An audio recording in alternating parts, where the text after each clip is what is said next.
we're going to talk about notice of default. A notice of default is a public notice filed at a court stating the mortgage borrower is behind in payments. A notice of default is a formal letter which is usually sent after 3 to 6 missed payments. This is one of the first steps towards foreclosure. Having a notice of default filed against you can go on your credit report and adversely impact your credit score, making it difficult for you to refinance your mortgage or to obtain any type of credit.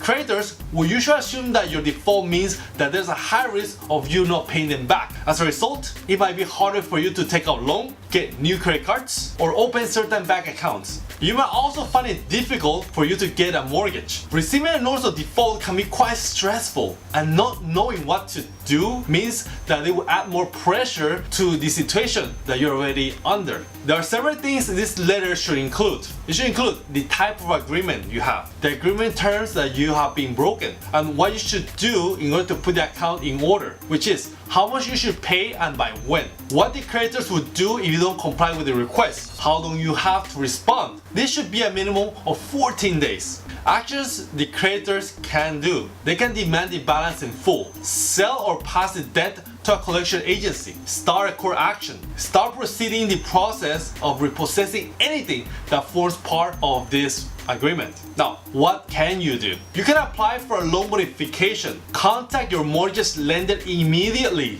Avoid any notices and calls will only make things worse, as the sooner you can make it, the better chance you have of setting up a refinance mortgage plan. When you do meet with the lender, make sure that you bring the necessary paperwork, including the medical records, check stubs, and remaining documents, which could be termination documents for your job. Try to pull as much money together as possible. Get your mortgage payments in order. Second, file for bankruptcy. If you don't think your current situation is going to improve, make sure that you consult with a bankruptcy lawyer. He can inform you about the specific mortgage laws in your state and offer an approximate timeline for how long you have before you lose your home. Third, sell your home. If you don't think you can keep up with your home and you actually will lose it, do consider selling or short selling it. Short selling will forgive any remaining balance between the sale price and the mortgage balance, but the lender must first approve this. Fourth, ask for a deed in lieu of foreclosure. This is when you voluntarily sign the deed of your home back to the bank. It seems like an easy option to avoid foreclosure, but this is rarely granted by the lender